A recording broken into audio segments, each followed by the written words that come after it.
আসসালামু আলাইকুম। আজকের অনুষ্ঠানের প্রধান অতিথি এবং বিশেষ অতিথি হিসাবে উপস্থিত আছেন বঙ্গবন্ধু শেরে বাংলা জাতীয় কাউনিয়াচরের এক ঐতিহাসিক ব্যবসায়িক আলমগীর হোসেন। আরও উপস্থিত আছেন অন্যান্য ব্যক্তিগণ। আজকের এত সুন্দর খাওয়ার আয়োজন করেছে যে তাকে আমরা অনেক ধন্যবাদ জানাই। তাই সবাই আমরা একসাথে খাইতে বসছি, অনেক সুন্দর খাবার।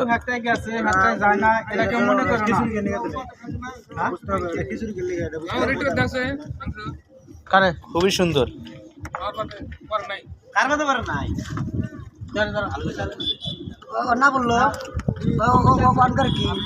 আমি তো আছি, আমার তো ভিডিও করবো, দেখা দেখা যায় নাকি ক্যামেরা আলমগীর সামনে ক্যামেরা